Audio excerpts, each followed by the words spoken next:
naho abatekereza ko ngo FPR inkotanyi ngo hari igihe ngo izaba ngo itagifite ubutegetsi bakabuza, ndumva ibyo ari byo byose bakwipfira hakiri kare, kuko ibyo ntibiteze kubaho, cyane ko numva ko hari n'amashuri yari yarashyiriweho abatutsikazi, ibyo bitaga ngo ni EMA École de Monitrice, byo kwiga guteka, kudoda. Ubumvaga ko ari byo umututsikazi yakwiga, ukagera mu mututsikazi yenda ntiyavamo umuscientifique mwiza cyangwa Reka tujye mu mizi. Nabonye ubushize utanga ikiganiro uvuga uti na data umbyara agize uruhare muri jenoside. Uhuza gute amateka yawe wenda n'uburyo ubayeho uyu munsi? Wari kumva yuko abatutsi baramutse bafashe ubutegetsi nk'uko byavugaga ko RPF ari abatutsi batakwihimura ku bahutu nabo bakabica, uwo sinzi nawe uko yari kubatekereza. Urwo rugendo rwose uko narugenzemo nta na rimwe nigeze mbuzwa amahirwe kubera yuko ndi mwene kanaka ufunze. Papa wawe bari baramukurikiranyeho kuba yarishe cyangwa yarasahuye, icyo gihe bamufata byari byagenze gute? Igihe nkurikirana urubanza rwe yashinjwaga ibyaha bigera muri 6. Ngo nimfungure Karasira, ngo nimfungure Idamange. Wowe se ngo bafungure? Ngo kugira ngo yiyumve mu Rwanda, ngo nimbafungure. Avuga nti Popote TV online, information is power.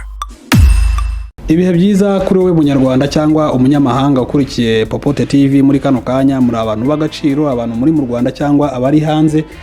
Tugiye kuganira n'umugabo mubona kuri screen zanyu, araza kutwibira mu buryo burambuye, ariko muri make hari abamumenye n'umukonsilita, ni yabaye n'umuntu wamenyekanye cyane mu mujyi wa Kigali, yashinzwemo ibijyanye n'imyubakire.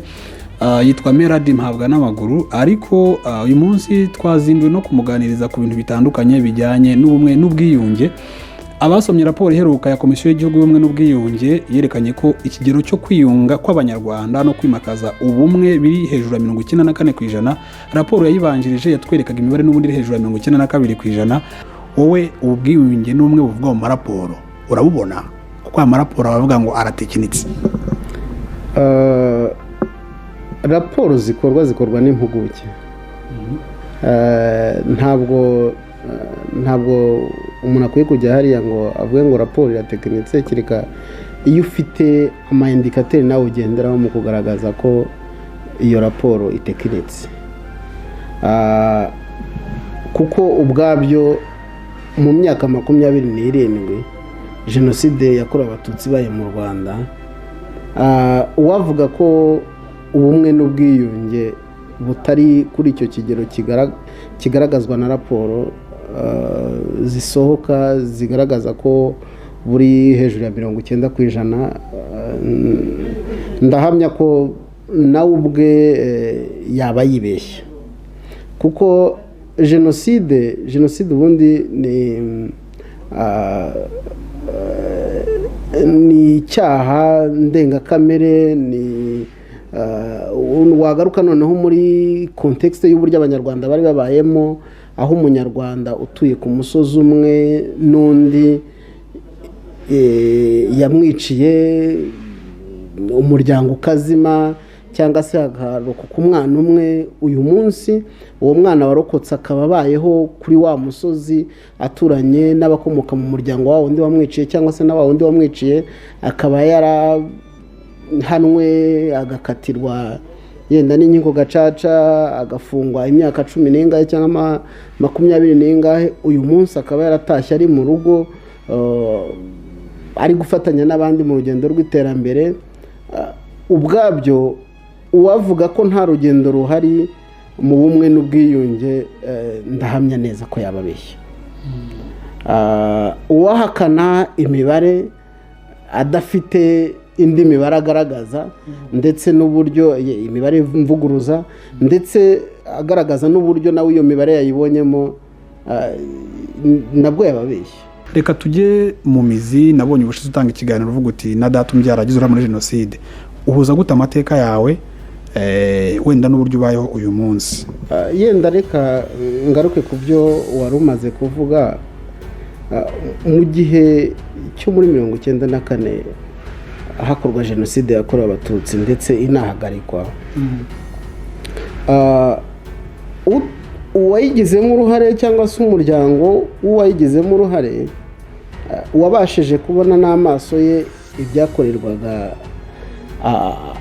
abanyarwanda bitwaga ko bari mu bwoko bw'abatutsi, akaba ataratekerezaga yuko habaho kwihorera, ndumva uwo nguwo nawe yabatekereza kure cyane, kuko uwabibona kumva yuko abari abahutu bamwe bishoye muri jenoside, abo mu miryango yabo barabireba, hicwa abatutsi, none uzi ko na propagande zakorwaga na leta yari iriho icyo gihe y'abatabazi ndetse no kuri Repubulika ya kabiri ku bwa Habyarimana, higishwaga ko umututsi ari umugome, akabamo kumudezimaniza, bakamwita ko ari inzoka, ari incabiranya. Ari n'amagambo amwe yanavugwaga no mu itangazamakuru mu buryo buboneye, cyane cyane mu biganiro n'ikangurira bahutu kwica abatutsi byakorwaga na RTRM. Uwari kumva yuko abatutsi baramutse bafashe ubutegetsi nk'uko byavugaga ko RPF ari abatutsi batakwihimura ku bahutu nabo bakabica, uwo sinzi nawe uko yari kubatekereza, kuko automatikoma niko umuntu yabyumvaga. Kandi koko ni n'urugamba rukomeye ku bantu bari bari muri RPA na RPF, kuza ukagera ku musozi w'iwanyu ugasanga abantu muva indimwe bose barabishe, ntuzi n'aho baguye, no kubabona kugira ngo bishyingurire biragoye, kuko yenda utari uhaherutse. Ubwabyo abumvaga rwose, abumvaga ko RPA cyangwa se abari muri RPF bakwihorera, njye numva icyo gihe bari bafite igitekerezo gifite ishingiro, kuko niko babyumvaga, kandi bakumva yuko ubwo bugome bari bafite cyangwa se mu miryango yabo bari bafite n'abandi nabo babugira. Ariko nagaruka nanone ku cyari cyaratumye RPF ibaho, kuko mu mahame remezo y'umuryango wa RPF Inkotanyi, mu mahame shingiro y'umuryango wa RPF Inkotanyi harimo ubumwe bw'abanyarwanda, ndetse no mu cyari cyaratumye abanyarwanda bahunga muri za 59 muri 63 kwari ugusenyuka kwa bwa bumwe bw'abanyarwanda. RPF Inkotanyi n'ingabo zayo RPA mu kubohora u Rwanda, icyari kiri ku isonga kwari ukugira ngo hazongere hagarurwe bwa bumwe bw'abanyarwanda, u Rwanda ruba igihugu buri munyarwanda wese yibonamo. Ari nayo mpamvu umugaba w'ikirenga intore zirusha intambwe wari uyoboye urugamba icyo gihe, yahoraga iteka asaba abanyarwanda bari bafite imiryango yabo yishwe muri jenoside kugira umutima w'imbabazi. Yahoraga iteka abagira inama, abasaba kugira ngo hatagira n'utekereza kuba yakora ibyo kwihorera, nk'uko abakoze jenoside bari bamaze guhunga bumvaga yuko koko abo bantu ari byo bakora. Guhera icyo gihe ku itariki za 13, 17, 18, 19 hashyirwaho na guverinoma. Icyo gihe abantu bari bacyumva yuko kuba umuntu yagera aho yari atuye ubwabyo nawe yavutswe ubuzima. Ko ndabyibuka ngewe ubwanjye bashyiraho guverinoma, Bizimungu bamugira perezida, nanjye nari ndahantu mu nkambi ku Gikongoro ndi kumwe n'iwacu. Ariko papa akavuga ngo nta mpamvu yo gukomeza kwirukanka tugana muri Kongo. Icyo gihe habayeho yuko icyo gihe hagiyeho perezida, bagashyirwaho guverinoma. Byavuzwe ko Bizimungu yagiyeho, abari bari mu nkambi icyo gihe ndabyibuka abagabo bamwe bumvaga radiyo babijyaho impaka cyane ngo ni ya mayeri y'inkotanyi ngo bashyizeho perezida w'umuhutu, bamwe ngo dutahe, abandi ati karabaye, ariko ndabyibuka ko twebwe habayeho gufata gahunda dusubira inyuma turataha. Twari turi muri za Nyaruguru ahantu bita ku Rusuzumiro, niho twari turi mu mashuri yari ahari, niho twari turi impunzi twitegura kugira ngo tuzamuke tujye mu Gasarenda tuboneze iyo mu ishyamba rya Nyungwe tugane Icyangugu dukomeze muri Kongo. Hanyuma twebwe twahise dusubira mu rugo. Dusubiye mu rugo nsanga n'amashuri yatangiye. Nsanze amashuri yatangiye, nanjye njya mu ishuri icyo gihe muri mu kwa 7 mu kwa 8 ndumva ari amashuri yatangiye, mpita nsubira mu ishuri ndiga. Mu gihembwe cya 3 nari ngezemo ndiga nitegura no kuzakora ikizamini cya leta. Ngira ngo kuwa 11 z'ukwezi kwa 9 niba nibuka, nibwo numvise ko data yafunzwe. Kuri jewe nari maze kumenyera, bien sûr nari maze kumenyera, mbona nta kibazo cyane ko nari n'umwana, ntaramana n'abasirikare babaga kwa muganga ruguru y'urugo iwacu. Imbere yaho hari ikigo cya orphelinat, abana bo muri orphelinat twirwana dukinana umupira. Ku buryo icyitwa ko abahutu n'abatutsi nta nubwo byanzagamo cyane, buriya abana n'abana beza n'abantu beza. Ubwo icyo gihe 94 ufite nk'imyaka ingahe? 94 nari mfite imyaka hafi 12. Papa we baramufunze, bamukurikiranye wiki? Bari bamukurikiranyeho kugira uruhare muri jenoside. Hanyuma ubwo icyo gihe jewe nakomeje kwiga mu buzima bugoranye, ariko nkora ikizamini cya leta, ndangiza amashuri abanza, njya mu mashuri yisumbuye, ndakomeza njya no muri kaminuza. Urwo rugendo rwose uko narugenzemo, nta na rimwe nigeze mbuzwa amahirwe kubera yuko ndi mwene kanaka ufunze. Kandi ibyo nta nubwo ari byo byabagaho gusa, hari n'abandi bana twiganaga bafite base bafunze, hari n'abagiraga base na ba nyina nabo bafunze, tukigana. Kandi ukoze ikizamini akagitsinda, twageze mu wa 3 dukora ibizamini bya troncome turabitsinda, tujya mu wa 5, mu wa 4, mu wa 5, mu wa 6 dukora ibizamini birangiza amashuri yisumbuye, nabyo turabitsinda, duhabwa buruse tujya muri kaminuza. Ibyo rero iyo mbirebye nkabisanisha n'amateka y'abandi babayeho mbere yacu, yaba kuri Repubulika ya mbere, kuri Repubulika ya kabiri, uburyo kubona ishuri byasabaga kuba ufite icyitso cyangwa se uri uwaha n'aha cyangwa se uri uwo mu bwoko ubu n'ubu, ubwabyo mbona ko harimo itandukaniro. Kugeza uyu munsi umunyarwanda wese afite uburenganzira bwo kwiga, kandi wa periforma, waba uri umuhanga ugahabwa amahirwe y'uko uri umuhanga, ku buryo ushobora no kubona scholarship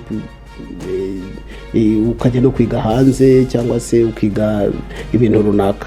Mu gihe yuko n'abashoboraga kwiga kera, amakuru mfite ni uko iyo bagura umututsi hari ibyo utashoboraga no kwemererwa kwiga, cyane ko numva ko hari n'amashuri yari yarashyiriweho abatutsikazi, ibyo bitaga ngo ni Emma Ecole de Monitrice, byo kwiga guteka, kudoda. Ubumvaga ko ari byo umututsikazi yakwiga, ukagera mu mututsikazi yenda ntiyavamo umuscientifique mwiza cyangwa ubu rwose ndahamya ko urugendo turiho rw'umwe n'ubwiyunge rurashimishije. Abahanga, hari ibyo nigeze gusoma bavuga ko abahanga mu kwanariza aho jenoside zagiye ziba, ubundi urwego tugezeho uyu munsi rw'ubumwe n'ubwiyunge cyangwa se rwo kwiyubaka kw'igihugu, ko kubana kw'abantu kw'abanyarwanda, abiciwe n'abishe. Mu bindi bice byabayemo jenoside bavuga ko biba biprojectinga mu myaka irenga 100, aho generasiyo ziba zimaze kurenga 3. ariko uyu munsi umuntu wagize uruhare muri jenoside yakorewe abatutsi wireze akemera icyaha agakora igihano cye agafungwa, uyu munsi ari muri sosiyete, arafatanya n'abandi. Ubwabyo mbona ari urugendo rwose rukomeye rwakozwe. Ibyo rero iyo mbirebye mboneraho no kugira umutima ukomeye w'imbabazi ku bantu biciwe aho muri jenoside yakorewe abatutsi, kuko uyu munsi umuntu utafite umubyeyi we kubera ko yishwe muri jenoside, umuntu udafite murumuna we, udafite mukuru we, uhura n'umuntu wamwiciye, ubwabyo mvuga ko harimo kugira umutima ukomeye kandi w'imbabazi. Papa wawe bari baramukurikiranyeho kuba yarishe cyangwa yarasahuye, icyo gihe bamufata byari byagenze gute? Yenda ibyo ni ibyiwe cyane, ariko igihe nkurikirana urubanza rwe yashinjwaga ibyaha bigera muri 6.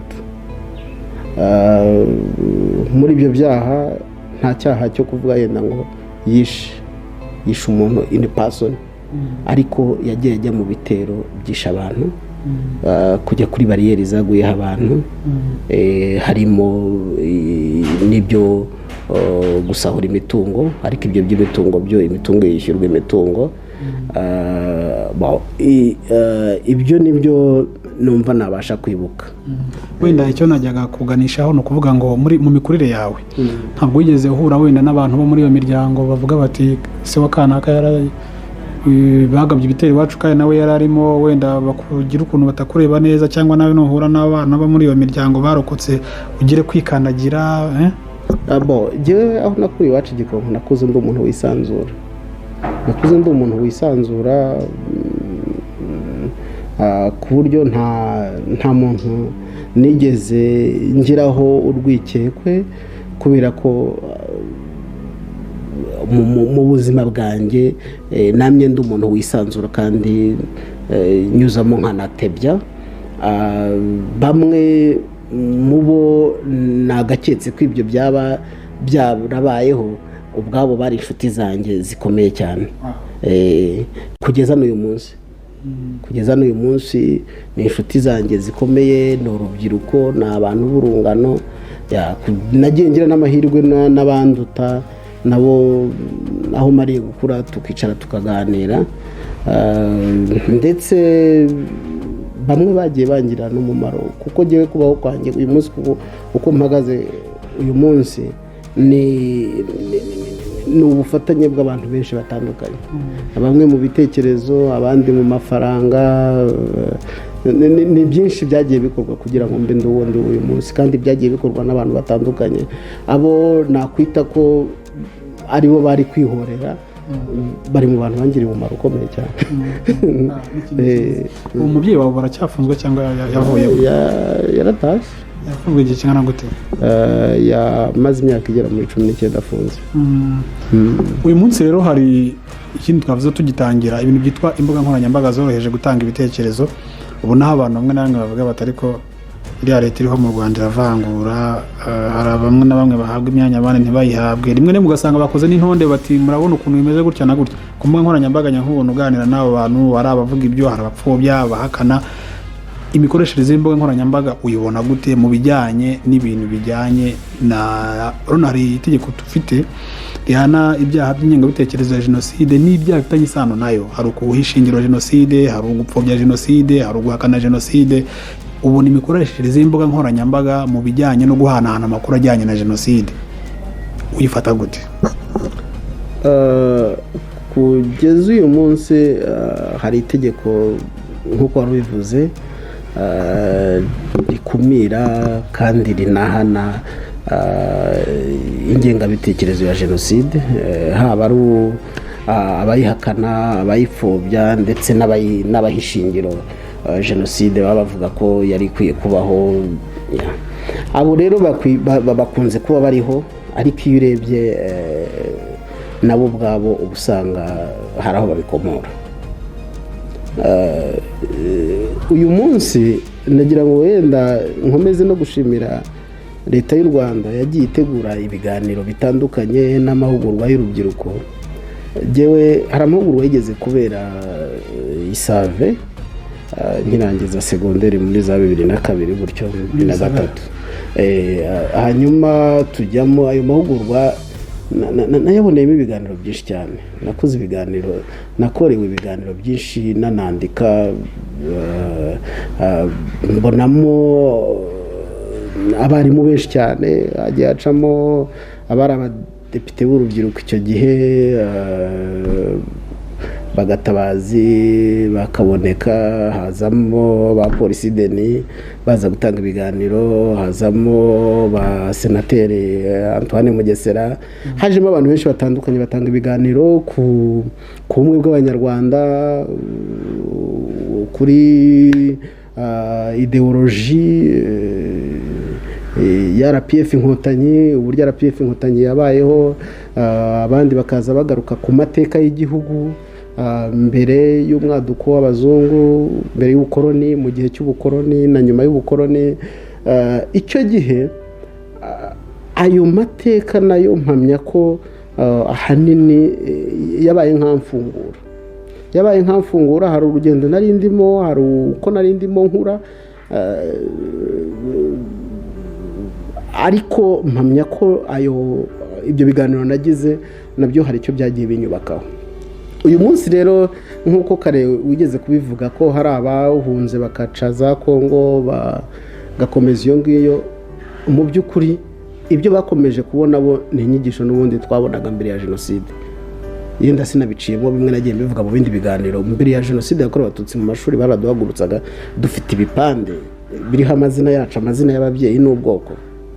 Rimwe na rimwe nkabona abo duturanye, bamwe nabo mu miryango, nabo bahaguruka, bamwe bakajya mu gice kirimo Abatutsi, tukibona mu gice kirimo Abahutu, hari n'abandi twiganaga bagera muri 2 babatwa. Ni ukuvuga ngo iyo urebye icyo gihe abanyeshuri bari hamwe bafite umwarimu umwe ubigisha, basohoka bagakina, iyo ubahagurutse ukabatandukanya ukabereka ko umwe ari hariya. Nanabivuze rimwe, hari umwana umwe wari inshuti yanjye, yarapfuye muri jenoside yakorewe Abatutsi, yarahagurutse aza mu gice twari turimo kubera ko twari duturanye, tunigana, duhorana. Araza, ariko umwarimu kugira ngo amusubize mu gice gihagazemo abana b'Abatutsi yabanje kumukubita inkonje. Ibyo ndabyibuka. Ubwabyo rero abana babonye izo nyigisho z'amacakubiri bakabikuriramo, bakagera no mu mashyamba ya Kongo bakabikuriramo, bagakomeza bakagera mu bindi bihugu bya hehe, Burayi, abandi bari muri za Cameroon, hari n'abo bavuga bamanutse pfiriya muri za Mozambique na Zambia bakabikuriramo. Ni ukuvuga ngo bakomeje mu nzira y'ikibi, bakomeza kubigisha urwango, ndetse bamwe bakura bumva yuko bazasubira mu Rwanda rutakibamo Umututsi, ndetse ibyo bintu bibajyamo. Ubu uyu munsi nibo bagabo, nibo bakuze, ni generasiyo zacu. Nta kindi rero umuntu atanga icyo afite, nta kindi bashobora kwandika ku mbuga nkoranyambaga uretse gukomeza kwandika ayo magambo arimo urwango n'ingengabitekerezo. So uyu munsi rero twebwe uwamenye icyiza ni inshingano ze kukimenyesha n'abandi, kuko nyamara izo mbuga nkoranyambaga muzikoresha musubiza mubabwira mutari mutekereza ntago ari byo, ari ukabona abandi baciyemo inyuma bati mwe mamucinye inkoro, abandi bati murimo kugura inzira. Ibyo mubyakira muti? Ibyo kugura inzira, nta sinzi niba umuntu ashobora kugura inzira ku gihugu cye. Iki gihugu ni icyacu, nabo ngabo aho bari bamenye ko igihugu ari icyabo, kandi ibyo bari gukora barimo barakigomera. Kandi niba hari umunyarwanda usobanukiwe u Rwanda icyo ari cyo, yagakwiye kumenya yuko kugomera igihugu bisema, kugomera igihugu birasema. Nuko nibakomeza kugomera igihugu uretse kuzagwa ishyanga nta kindi. Mu by'ukuri kuba umuntu azi ukuri, icyo umuntu agomba gukora ni ukukumenyesha abandi muri disipurine nziza, mu buryo bwiza umuntu yatojwemo, niba umuntu avuze nabi u Rwanda ku mbuga nkoranyambaga nta mpamvu yo kumwihorera ngo akomeze kwamamaza ikibi. Garagaza icyiza, umuntu agaragaze ko uwo muntu akomeje gutana, akomeje guta umuco. Niyembera ejo agahindukira bajya baboneka benshi bamaze kuza bakubitwa icyuhagira, umwana akagaruka mu muryango akisanzura mu Rwanda. Barahari benshi, uretse no ku mbuga nkoranyambaga za social media. Nagira ngo ubwire jewe na nimero yanjye njya kubona nkabona nk'umuntu runaka niriwe mpereza proof y'uburyo yagakwiye kubaho n'uburyo yagakwiye gukunda u Rwanda no kuvuga u Rwanda neza aho ajya hose no kwisubiraho, akareka inzira yatojwe n'ababyeyi be ahubwo agafata inzira itanga ubuzima kuri buri munyarwanda wese. Ugasanga wa muntu twiriwe tuvugana kuri social media ariko byagira nimugoroba ukabona arampamagaye kuri WhatsApp cyangwa aranyandikiye.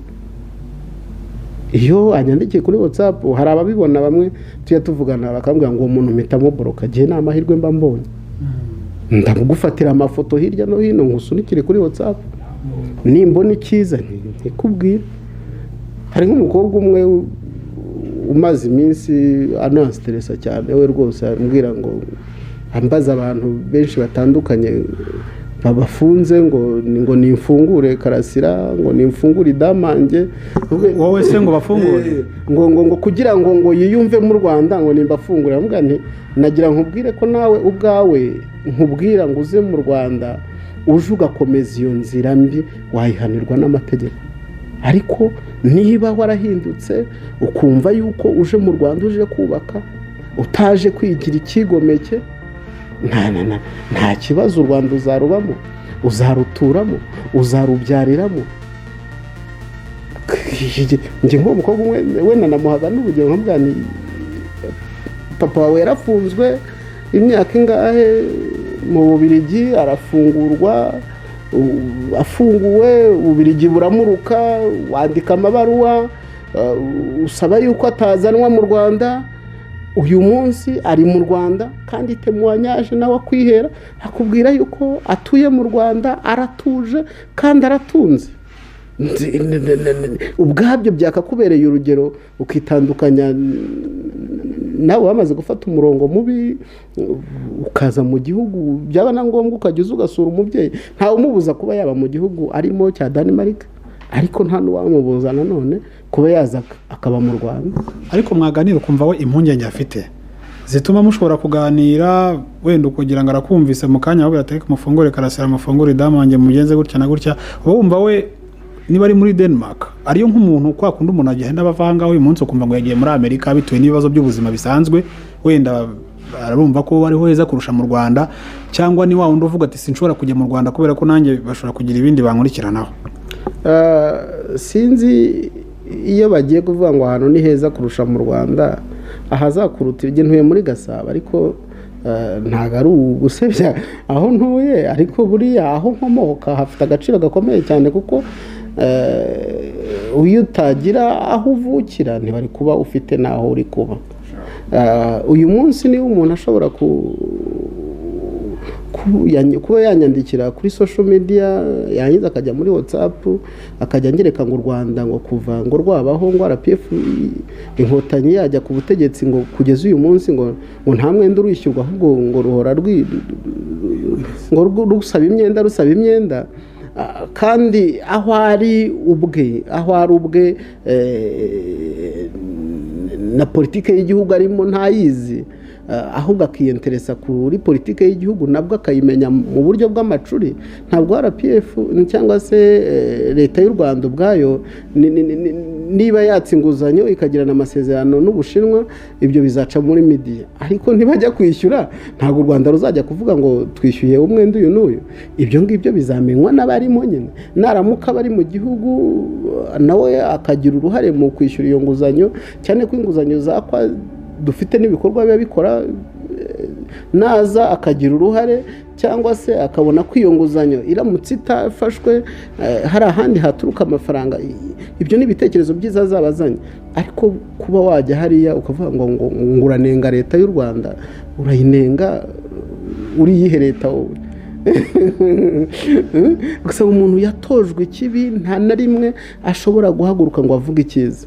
ahubwo ngo ni mu mpe bahati, ngo niba ushaka ko dukomeza kuvugana ngo mpa bahati, ngo niba ushaka ko dukomeza kuvugana ngo mpa Karasira. Niba wowe ufite uwawe utari kubona aho agomba kuba ari, inzego zirahari. U Rwanda ni igihugu gifite inzego. Andikira RIB, andikira polisi bagufashe gushaka umuntu wawe. Niba uzi ko umuntu ari mu butabera, natwe ntago tubaho mu gihugu tuvuga yuko twakora ibyaha uko twishakiye. Umuntu yari mu gihugu no muri ibyo bihugu barimo, ngira ngo bafite amategeko bubahiriza. Ubwo bakaguhumura abantu ngo bikwambara udupfukamunwa kandi bo bakagaragara iwabo batwambaye. So urebye abantu biyita ko barwanya leta y'u Rwanda, abantu biyita ko bigize imbonere yo kumenya uburyo u Rwanda rugomba kubaho, njye numva nta mwanya bafite. Uravuze ngo niba bafite ibibazo babwire RIB n'ibiki n'inzego n'iki, kuba baba batayibwira se cyangwa ngo biyambaze inzego, utekereza ari uko wenda batazi ko zihari cyangwa ari uko batizeye imikorere yazo, cyangwa ubona hari wenda ikindi cyaba kiri inyuma aho ngaho? Nkuko ntawe utazi ko gupfusha bibabaza. None se niba uri kubana na so umukaba muri kuba hanze yaragize uruhare mu kwica abantu muri jenoside yakorewe Abatutsi, uyu munsi ukaba urimo uyipfobya, noneho ramukubyigaruriye wumve noneho yoza kuba ari wowe wabuze abo babyeyi uko wari kuba ubayeho uyu munsi. Si ukuvuga ko batabizi, batazi n'ububabare bagakwiye kuba bagira, ahubwo agaho kari ku wundi karahandurika. Kumva umuntu afite igitekerezo yuko azatura ahantu ari uko uhari uyu munsi atakiriho, ubwabyo ni imitekerereze ishaje, ni imitekerereze navuga ko itarigeze igirwa ahubwo n'umuntu, ni imitekerereze y'uwabuze ubumuntu. Hari uyu munsi uravuga igihe u Rwanda nyango rurimo abantu benshi, kuvuga uravuga babandi bavuga bati wenda sina abafite ubutegetsi bagomba kubanza bakaburekura kugira ngo tugire ibindi tuvugana, cyangwa uravuga kuba wenda ngo bandi bavuga bati u Rwanda ngo ruyobowe n'Abatutsi, ibintu nk'ibyo ngibyo sinzi wenda point niba wayumvikanisha neza kurushaho. Icyo nshaka kuvuga nakivuzeho kare, hari abantu bari hanze bafite ababyeyi bakoze jenoside, cyangwa se bafite ababyeyi bahoze bari muri leta yo hambere, cyangwa se abavandimwe babo baba bari aho ngaho bacengejwemo ya matwara yayandi twigishijwe imyaka irenga 30 yuko igihugu ari icy'Abatutsi nako ari icy'Abahutu. Igihugu bakakibamo bumva ko nuko umuntu ajya hariya akirahira ngo ndi umupareme Hutu. Ngo n'urugero rw'uwo muntu umwe tumaze iminsi tuganira, akambwira ngo uretse no kumbwira data ngo sogokuru ngo banze umurebe ngo no muri Google ngo ni umupareme Hutu ngo ukomeye uzwi, ngo ugende nkubwira amazina ye, kumva ko umuntu yirata ko yakuriye muri ayo macakubiri, akabitozwa, akabyonka, akabikurana. Ubwabyo birababaje pe. Birababaje hagize umunyarwanda uri mu Rwanda uyu munsi ushobora kuba afata abana be akabaganiriza ibintu birimo amacakubiri, abangisha abantu runaka kubera yuko ari abana. Byaba bibabaje. Naho igihugu tugeze, naho abatekereza ko ngo FPR inkotanyi ngo hari igihe ngo izaba ngo itagifite ubutegetsi bakabuza, ndumva ibyo ari byo byose bakwipfira hakiri kare, kuko ibyo ntibiteze kubaho. Uyu munsi RPF inkotanyi ifata ubutegetsi ibohora u Rwanda, bari abantu bake cyane, na population y'Abanyarwanda yari nto cyane. Natwe twaje kuyinjiramo, turabyara, kandi niba turi kwibyariramo biragoye cyane. Ubwo ni imbaraga ziba ziboneka, kandi rwose ibyiza yatugejejeho tuzakomeza gukora kugira ngo ibindi byiza byinshi biboneke, kandi nta hantu umuntu ushaka kuzana ikibi mu Rwanda yamenera ntibishoboka. Urakoze cyane Merad, turimo gusatira umusozo w'ikiganiro cyacu tugushimira cyane ko yemeye kutuganiriza. Niba hari ubutumwa wumva wasorezaho, twaganiriye ku bijyanye n'ubumwe n'ubwiyunge mu Rwanda, ariko tuganira no ku mikoreshereze ikwiye y'imbuga nkoranyambaga. Niba wumva hari ikindi gitekerezo wasangiza abanyarwanda muri rusange, niba wumva hari igitekerezo wasangiza abangaba muvugana kuri WhatsApp bakubwira bati twebwe turabaparmehutu, niba wumva mbese hari ikindi wasorezaho ubwo nyine nta gihambaye uretse gushimira abakurikiye kino kiganiro, kandi namwe nkabashimira kuba mwaje kumpa iki kiganiro mukansangana hano mu rugo. Ubutumwa natanga kuri buri munyarwanda wese ni ukureba aho igihugu cyavuye n'aho kigeze.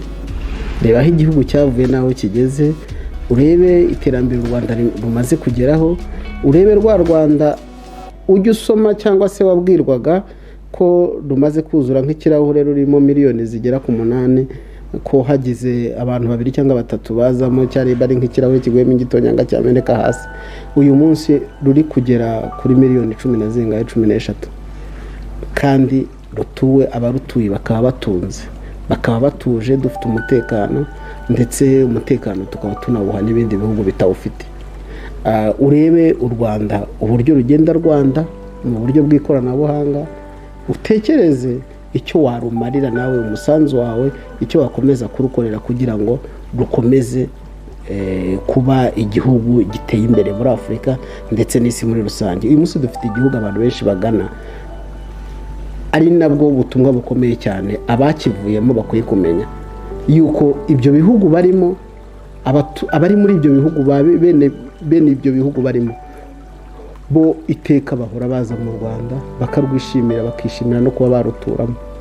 Birababaje rero ko umuntu ari gukerakera abunza akarago kandi igihugu cye gihari, iwabo hahari, ashobora kuza agatura, agatunga, agatunganirwa, tukajyana tukinjira tugakomezanya mu rugamba rwo kubaka igihugu. Aramutse rwose arushoboye yahindukira hakiri kare kugira ngo abazamukomokaho abaraga neza, abaraga igihugu gitera imbere. Arakoze cyane Merad Mpabwa n'amaguru. Ikiganiro twagiranaga nawe tugisoreje ahangaha. Njye nitwa Janvier Popote. Muntu dukurikiye aho waberereye hose, tukwifuriza gukomeza guhirwa n'ibyo urimo gukora. Niba utarakora subscribe kandi uyikore like and share. Dusoreje ikiganiro cyacu ahangaha. Mukomeze mugire ibihe byiza, murakaramba. Popote TV Online. Information is power.